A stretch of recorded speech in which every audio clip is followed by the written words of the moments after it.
Last night, inside the Puskás Arena in Budapest, football delivered a match defined by high tension and very little room for error. For Arsenal, the stakes were personal.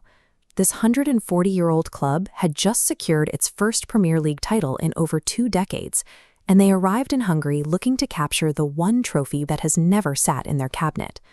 Their opponent was the defending champion Paris Saint-Germain. The match featured a specific tactical rivalry, Arsenal's Mikel Arteta facing off against Luis Enrique, the man who served as his mentor earlier in his career. This final highlighted a shift in PSG's identity.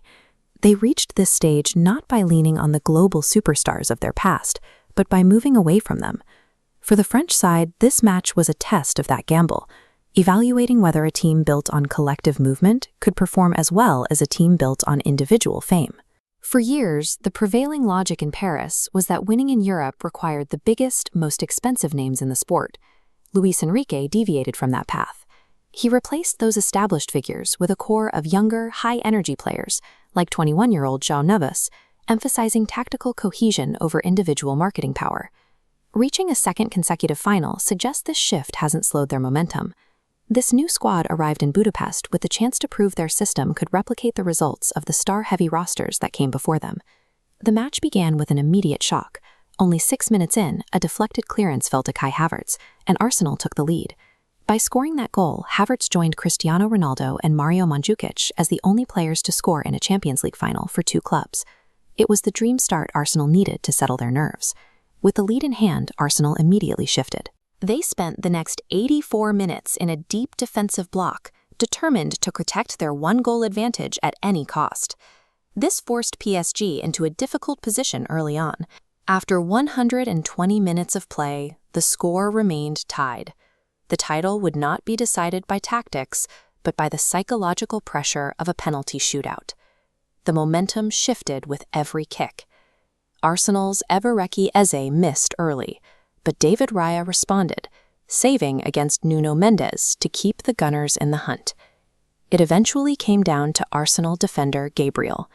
He stepped up for the final kick, but his shot flew over the crossbar. As Gabriel fell to his knees, the reality of the loss set in. For Arsenal, a season of progress ended with a single missed kick. Despite months of tactical preparation and 2 hours of intense play, the championship was ultimately decided by the smallest of physical errors. Amidst the noise of the celebration, PSG captain Marquinhos walked over to Gabriel. He spent a quiet moment consoling his opponent, a show of respect between 2 players who had just finished a grueling battle. For Arsenal, the defeat is heavy, but their trajectory is upward. Having reached only their 2nd final in club history and pushing the defending champions to a shootout, they have proven they belong at this level. While tonight is defined by heartbreak, the progress of this young squad suggests they are becoming a permanent fixture in these late-stage European conversations. For PSG, this victory carries significant historical weight.